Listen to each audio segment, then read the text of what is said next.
UP TGT 2022 के मेरे प्यारे साथियों, आज की ये वीडियो बहुत ही महत्वपूर्ण होने वाली है क्योंकि आप सबके पास समय बहुत कम बचा हुआ है। आपके एग्ज़ाम 3 और 4 जून 2026 को लगे हुए हैं और आप सब लोग अपनी तैयारी को बहुत शानदार तरीके से कर रहे हैं।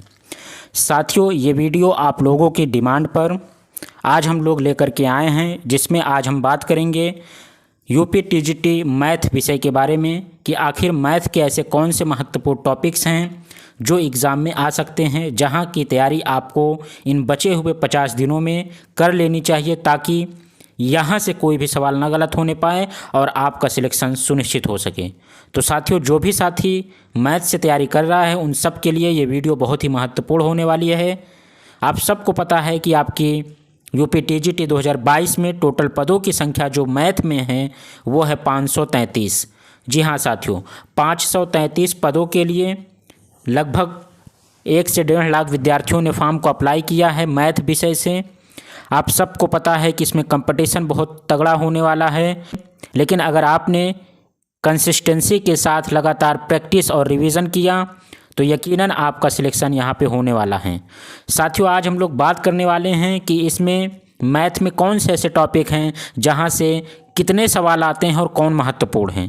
साथियों, अब हम लोग देखते हैं कि आखिर गणित में किस टॉपिक से कितने सवाल आते हैं, और जिस टॉपिक से ज़्यादा सवाल आते हैं सबसे पहले उसे आपको अच्छे से तैयार कर लेना है। ट्रिग्नोमेट्रिक फंक्शन से जो है लगभग 3 सवाल यहाँ से आपको देखने को मिलेंगे।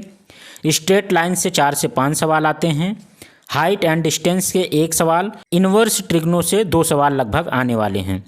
तो आप लोग इसको पहले तैयार कीजिएगा। इसके अलावा आप लोग कोनिक सेक्शन से यहाँ से अधिक सवाल आते हैं, जिसमें आपको पैराबोला, हाइपरबोला यहाँ से सवाल खूब देखने को मिलेंगे। लगभग 8 से 10 सवाल इसे आप ज़रूर तैयार करिएगा। ये इम्पॉर्टेंट आपके लिए हो सकता है साथियों। इस टॉपिक को आप तैयार करके जाइएगा एग्ज़ाम से पहले। इसके अलावा कॉम्प्लेक्स नंबर से साथियों 8 से 10 सवाल देखने को मिलते हैं, इसलिए ये कॉम्प्लेक्स नंबर और कोनिक सेक्शन दोनों को बहुत अच्छे से तैयार करेंगे तो आपके 15 से 20 सवाल यहाँ से देखने को मिल जाएंगे। बायनोमियल थ्योरम से साथियों 2 से 3 सवाल आते हैं और क्वाड्रेटिक इक्वेशन से लगभग 5 से 6 सवाल देखने को मिल सकते हैं आपके एग्ज़ाम में। इसके अलावा साथियों आपको सीक्वेंस एंड सीरीज से 4 से 5 सवाल देखने को मिलेंगे। प्रॉपर्टीज़ ऑफ ट्रायंगल से लगभग 4 से 5 सवाल ये भी देखने को आपको मिल सकते हैं। तो साथियों, ये जो इम्पॉर्टेंट हमने टॉपिक आपको बताया है, यहाँ से आपके लगभग 40 से 50 सवाल बनने वाले हैं, इसलिए इन पूरे के पूरे टॉपिक को आप बहुत ही अच्छे से तैयार कर लेंगे तो 40 से 50 सवाल आप बहुत अच्छे से कर सकते हैं। इसके अलावा आपको प्रोबेबिलिटी से यानी प्रायिकता से 3 से लेकर के 4 सवाल देखने को मिल सकते हैं। वेक्टर में आपको 3-4 सवाल मिल सकते हैं और 3D से जो है 2 से 3 सवाल देखने को मिल सकते हैं। तो ये कुछ महत्वपूर्ण टॉपिक है साथियों जो आपको लगभग 50 से 60 अंक दिला सकते हैं। अगर आपने इन सभी के सभी टॉपिक्स को बहुत अच्छे से तैयार कर लिया है तो आपके 50 से 60 सवाल कहीं नहीं जाने वाले हैं। और इसके अलावा साथियों जो अन्य महत्वपूर्ण टॉपिक हैं उसमें आप लोग को सर्कल देखना पड़ेगा। सर्कल से 2-3 सवाल और डेरिवेशन से 4-5 सवाल आ सकते हैं, क्योंकि आपको पता है कि आपके सिलेबस में कैलकुलस भी दिया गया है। तो कैलकुलस से आपको 15 से 18 सवाल देखने को मिल सकते हैं, जिसमें डेरिवेशन 5 से 6 सवाल और इंटीग्रेशन से 5 से 6 सवाल देखने को मिल सकते हैं साथियों। तो इसके अलावा आप लोग स्टैटिक्स नहीं भूलेंगे। स्टैटिक्स से आपको 2 से 3 सवाल देखने को जरूर मिलेंगे। विविध से भी 4-5 सवाल आते हैं, तो आपको ये भी तैयार करके जाना है कि कहीं से भी कुछ पूछा जा सकता है, इसलिए आपको विविध के भी सवालों को हल करके ही जाना है। नंबर सिस्टम से भी सवाल आते हैं, रियल नंबर से सवाल आते हैं, AP GP sum of series से सवाल आते हैं साथियों। ये कुछ ऐसे महत्वपूर्ण टॉपिक हैं जहां से आपके एग्जाम में सवाल देखने को ही मिलने वाले हैं। और इसके अलावा मैट्रिक्स एंड डिटर्मिनेंट से साथियों सवाल देखने को मिलते हैं। अब आते हैं हम लोग वाणिज्यिक गणित में, जिसमें आप लोग को पता है कमर्शियल मैथ में work and time, distance, CI SI और बैंकिंग टैक्सेशन से सवाल भी आपको देखने को मिल सकते हैं। तो साथियों इस प्रकार से आप ये कुछ महत्वपूर्ण ऐसे टॉपिक हैं जिनसे आपको सवाल देखने को मिलने वाले हैं। इन टॉपिक्स को अगर आप बहुत अच्छे से तैयार कर लेते हैं तो आपकी बहुत अच्छी तैयारी मैथ में हो सकती है। क्योंकि साथियों आपके पास समय बहुत कम बचा हुआ है। मैथ में आपको ज़्यादा से ज़्यादा प्रैक्टिस करनी पड़ेगी। जितना ज़्यादा आप प्रैक्टिस करेंगे उतना ज़्यादा आप गणित में परफेक्ट होते चले जाएंगे। इसलिए प्रैक्टिस को आप नहीं भूलिएगा और जिस टॉपिक को आपने पढ़ लिया उसका रिवीजन भी आप बार बार करते रहिएगा। ये दो काम अगर आप करेंगे आने वाले 50 दिनों तक तो यकीनन आपका बहुत अच्छा स्कोर मैथ में हो सकता है। और मैथ में जो पदों की संख्या है साथियों वो ठीक ठाक है, 533 पद बहुत होते हैं। और इसके लिए आपको पढ़ना कहाँ से है, तो आप 11 और 12 की एनसीईआरटी बहुत अच्छे से पढ़ सकते हैं। वहाँ से सवाल आप सब जानते हैं कि ये सारे के सारे टॉपिक्स आपको 11 और 12 की एनसीईआरटी में मिल जाएंगे। और इसके अलावा साथियों आपको ये जानना भी ज़रूरी है कि सवाल आखिर किस तरीके से आते हैं, किस तरह के लैंग्वेज में आते हैं, तो वो आपको कौन बताएगा, वो आपको PYQ बताएगा साथियों। तो प्रीवियस ईयर क्वेश्चन को आप नहीं भूलेंगे।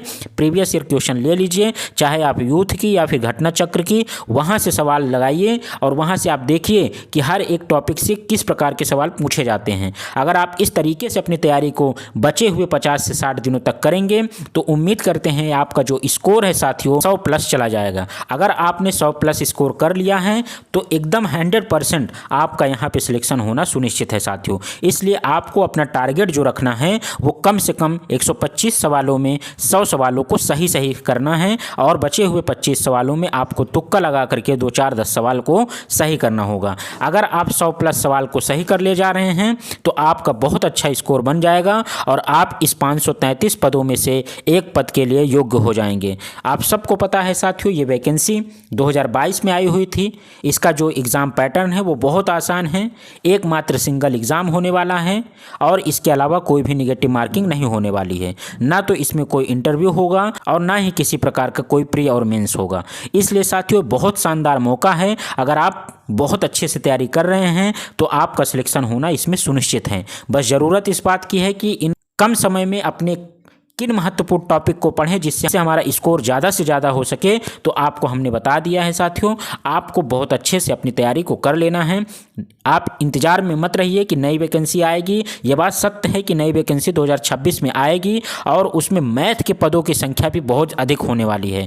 लेकिन अगर आपकी तैयारी इसी 2022 वाली वैकेंसी में अच्छी हो गई तो साथियों आप लोग को यहाँ पर जाने की ज़रूरत नहीं है, क्योंकि अगर आप 2022 वाले में हो जाते हैं तो आप सैलरी पाना शुरू कर देंगे 2026 के अंत से ही साथियों। लेकिन अगर आप 2026 के वैकेंसी का इंतजार कर रहे हैं तो उसमें पदों की संख्या तो 2800+ आने वाली है जो गणित में अकेले हैं।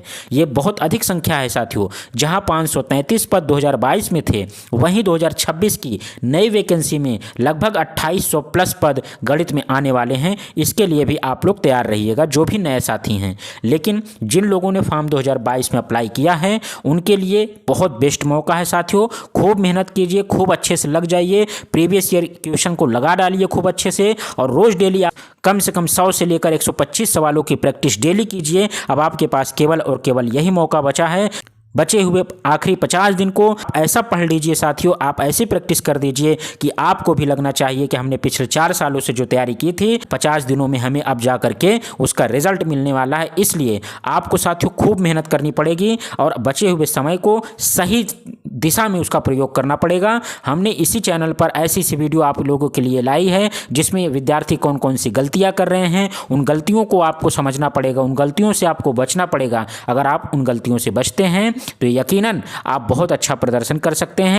तो साथियों उम्मीद करते हैं आज के इस महत्वपूर्ण वीडियो के माध्यम से आप लोग इन महत्वपूर्ण टॉपिक को अपने रेगुलर की प्रैक्टिस में लाएंगे और इसी के अनुसार आप अपनी प्रैक्टिस को प्रतिदिन 6 से 7 घंटे करेंगे। और इसके अलावा आप बहुत कुछ नया नहीं पढ़ेंगे, बस जो चीज़ें आपने पढ़ा है उसका बार बार रिवीजन कीजिए, बार बार प्रैक्टिस कीजिए। प्रैक्टिस सेट जरूर ले लीजिए, PYQ जरूर ले लीजिए साथियों, ताकि आप अच्छे से इसका प्रैक्टिस कर सकें। उम्मीद करते हैं आज की वीडियो आप लोगों को पसंद आई होगी। वीडियो आपको पसंद आई है साथियों तो एक बार लाइक करेंगे और चैनल पर नए हैं तो चैनल को सब्सक्राइब करना नहीं भूलेंगे। अपने दोस्तों तक ज़्यादा से ज़्यादा शेयर करेंगे। अगर आपके कोई भी सवाल हो साथियों तो आप लोग कमेंट बॉक्स में सवाल पूछ सकते हैं। मिलते हैं साथियों एक नए वीडियो में, तब तक के लिए धन्यवाद।